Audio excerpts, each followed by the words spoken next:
بسم اللہ الرحمن الرحیم۔ السلام علیکم ورحمۃ اللہ وبرکاتہ۔ آج کے ہماری ویڈیو کا عنوان ہے حقیقی بیوقوف کون، اور ایک دانا بچے کا عجیب واقعہ۔ ہارون رشید کے زمانے میں ایک مجذوب تھے، ان کا نام بہلول مجذوب تھا۔ ہارون رشید ان سے مذاق کر لیا کرتا تھا، لیکن ہنسی میں کبھی بہلول بہت پتے کی بات بھی کہہ جاتے تھے۔ ایک دن بہلول ہارون رشید کے پاس گئے، اس نے انہیں ایک چھڑی دی اور کہا، بہلول، یہ چھڑی میں تمہیں دے رہا ہوں، تمہیں جو شخص اپنے سے زیادہ بیوقوف نظر آئے یہ چھڑی اسے دے دینا۔ بہلول نے چھڑی لے لی اور سنجیدگی سے اٹھ کر چلے آئے۔ بات آئی گئی ہو گئی، شاید ہارون رشید بھی چھڑی کے بارے میں بھول سے گئے تھے۔ کافی عرصے بعد ہارون رشید سخت بیمار ہو گیا، بچنے کی امید نہ رہی۔ طبیبوں نے جواب دے دیا۔ ایسے میں بہلول اس سے ملنے کے لیے آئے۔ سلام کے بعد پوچھا، امیر المؤمنین کیا حال ہے؟ ہارون رشید نے جواب دیا، بہلول، بہت لمبا سفر درپیش ہے۔ کہاں کا سفر؟ بہلول نے پوچھا۔ آخرت کا سفر، ہارون رشید نے کہا۔ بہلول نے نہایت سادگی سے پوچھا، امیر المؤمنین واپسی کب ہوگی؟ تم بھی عجیب ہو بہلول، بھلا آخرت کے سفر سے بھی کوئی واپس ہوا ہے؟ بہلول نے یہ سن کر حیرت ظاہر کی اور بولے، اچھا، اب آپ واپس نہیں آئیں گے؟ نہیں، اس سفر سے کوئی واپس نہیں آتا۔ اس پر بہلول نے کہا، تو پھر آپ نے اس سفر کے لیے کتنے حفاظتی دستے روانہ کیے ہیں، اور آپ کے ساتھ کون کون جائے گا؟ کیا کیا حفاظتی انتظامات ہوں گے؟ ہارون رشید کا منہ بن گیا، بولا، کیا بات کرتے ہو بہلول، آخرت کے سفر میں کوئی ساتھ نہیں جاتا، خالی ہاتھ جا رہا ہوں۔ اب بہلول بولے، اچھا، اتنا لمبا سفر اور مددگار ساتھ نہیں؟ پھر تو یہ لیجئے اپنی چھڑی، یہ امانت واپس ہے۔ مجھے آپ کے علاوہ کوئی انسان اپنے سے زیادہ بیوقوف نہیں ملا۔ آپ جب بھی چھوٹے سفر پر جاتے تھے تو ہفتوں پہلے اس کی تیاریاں شروع ہو جاتی تھیں، حفاظتی دستے آگے چلتے تھے، خدام ساتھ ہوتے تھے، پورا لشکر ساتھ چلتا تھا، لیکن اتنے لمبے سفر جس سے واپسی بھی نہیں ہوگی آپ نے کوئی تیاری نہیں کی۔ ہارون رشید یہ سن کر رو پڑا اور کہا، بہلول، ہم تجھے تو دیوانہ سمجھتے رہے، آج پتہ چلا تمہارے برابر کا تو کوئی عقل مند نہیں۔ ایک دانا بچے کا عجیب واقعہ۔ عالمگیر رحمۃ اللہ علیہ کے زمانے میں ایک نواب کا انتقال ہو گیا، اس کا چھوٹا بیٹا تھا۔ ایک وزیر چاہتا تھا کہ بچے کو بادشاہ کی جگہ بٹھائے، اور دوسرے لوگ چاہتے تھے کہ کوئی اور بیٹھ جائے۔ ان میں اختلاف ہوا، پھر یہ طے پایا کہ عالمگیر رحمۃ اللہ علیہ کے پاس جا کر مشورہ کریں گے۔ راستے میں وزیر بچے کو مختلف سوالات کے جوابات سمجھاتا رہا۔ جب قریب پہنچ گئے تو بچے نے کہا کہ آپ نے جتنے سوالات کے جوابات سکھائے ہیں، اگر بادشاہ ان کے علاوہ کوئی اور سوال کر لے تو کیا جواب دوں؟ اس نے کہا، جس نے یہ سوال تمہارے ذہن میں ڈالا ہے وہی عین وقت پر تمہارے ذہن میں اس کا جواب بھی ڈال دے گا۔ خیر، وہاں پہنچے تو عالمگیر حوض میں پیر ڈالے ہوئے بیٹھے تھے۔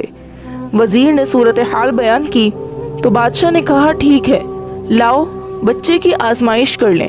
بچے کو بلایا اور اس کے دونوں ہاتھ پکڑ کر حوض کے اوپر لٹکایا اور پوچھا کہ تجھے ڈبو دوں؟ تو بچے نے کوئی جواب نہیں دیا بلکہ صرف ہنسا۔ تو بادشاہ نے بچے کو ہٹا لیا، پھر بچے سے پوچھا، تم نے کوئی جواب نہیں دیا اور ہنسے؟ تو بچے نے جو جواب دیا وہ چاندی کی تختی پر آب زر سے نہیں بلکہ لوح و قلم پر نقش کرنے کے قابل ہے۔ بچے نے کہا، حضور جہاں پناہ، آپ اتنے بڑے بادشاہ ہیں کہ اگر کسی کا ایک ہاتھ پکڑ لیں تو وہ ڈوب نہیں سکتا، جبکہ آپ نے تو میرے دونوں ہاتھ پکڑ رکھے تھے، میں کیسے ڈوب سکتا تھا؟ کاش ہم بھی اللہ تعالیٰ کی دستگیری پر ایسا ہی اعتماد پیدا کر لیں اور ایمان لے آئیں جیسا کہ بچے کو بادشاہ کی دستگیری پر حاصل تھا۔ اگر حق تعالیٰ کی رحمت کسی کی دستگیری کرے تو وہ کیسے ڈوب سکتا ہے؟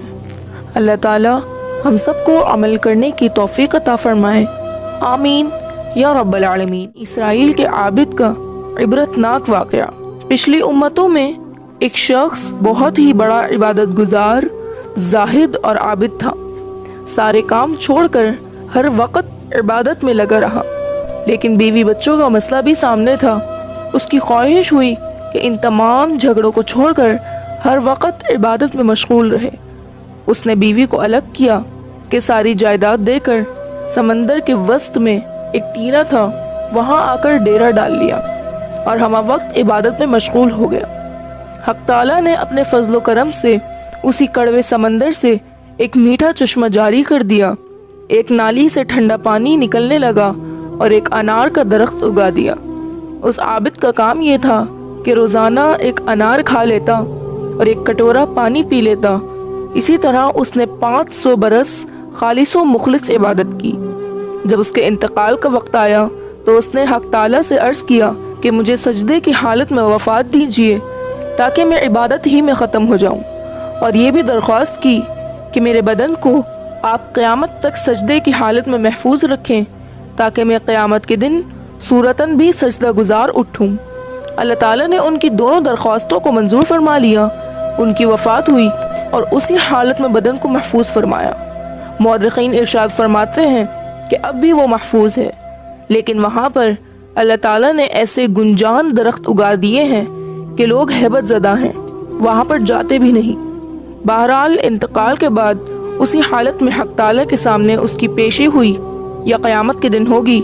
اس عابد کے دل میں ایک وسوسہ گزرے گا کہ 500 برس ہم نے خالص عبادت کی مگر اب بھی اپنے فضل ہی سے بخش رہے ہیں، کم سے کم دلداری کے لیے یہی فرما دیتے کہ ہم نے تیری عبادت کے بدلے میں جنت دی تو میں خوش ہو جاتا کہ محنت ٹھکانے لگی۔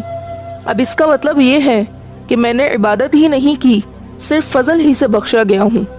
اللہ تعالیٰ تو علیم بذات الصدور ہے، یعنی لوگوں کے دلوں کی کھٹک کو بھی جانتے ہیں۔ 500 سال کی عبادت صرف ایک کٹورا پانی کے بدلے چلی گئی، یعنی اللہ تعالیٰ ملائکہ سے فرمائیں گے کہ اس کو دوزخ میں ڈالنا نہیں، البتہ لے جاؤ، اتنی دور اس کو کھڑا کرو کہ جہنم کا 500 برس کا راستہ وہاں سے ہو۔ ملائکہ اس کو اس جگہ لے گئے۔ جب وہ مقام پر پہنچا تو جہنم سے ایک لپٹ آئی اور ایک دم سر سے پیر تک خشک ہو گیا اور اس نے پیاس پیاس چلانا شروع کیا تو غیب سے ایک ہاتھ نمودار ہوا، اس میں ٹھنڈے پانی کا کٹورا تھا۔ عابد نے عرض کیا کہ یہ مجھے دے دو، تو آواز آئی کہ یہ پانی قیمت سے ملے گا۔ عابد نے کہا کہ اس کی قیمت کیا ہے؟ تو کہا گیا کہ جس نے 500 برس خالص عبادت کی ہو، اگر وہ اس کے بدلے میں لینا چاہے تو لے سکتا ہے۔ عابد نے کہا کہ ہاں وہ میرے پاس ہے، لے لو۔ اس کو پانی کا کٹورا دے دیا، وہ پیا اور جان بچی۔ پھر حق تعالیٰ کا حکم ہوا کہ اس کو واپس لاؤ۔ فرشتے واپس لے گئے اور اللہ تعالیٰ کے سامنے پیش کیا، اور اللہ تعالیٰ نے فرمایا کہ اے بندے، تیری 500 برس کی عبادت کا صلہ ہماری طرف سے ادا ہو گیا، اور وہ تیرا ہی تجویز کردہ تھا کہ 500 برس کی عبادت کے بدلے خوشی سے ایک کٹورا پانی پر راضی ہو گیا، اور وہ دے دیا گیا۔ اب معاملہ برابر ہو گیا۔ اب حساب دے تو کتنی عبادت دنیا سے لے کر آیا ہے۔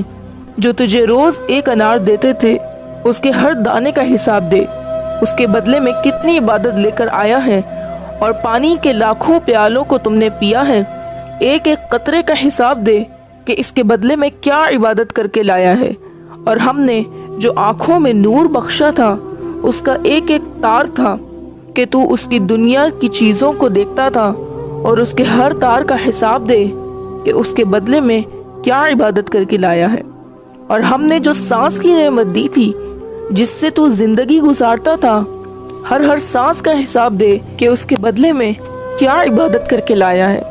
یہ سن کر عابد تھرا گیا اور عرض کیا کہ اے اللہ، بے شک آپ کے فضل ہی سے نجات ہے، کسی کے عمل سے نہیں۔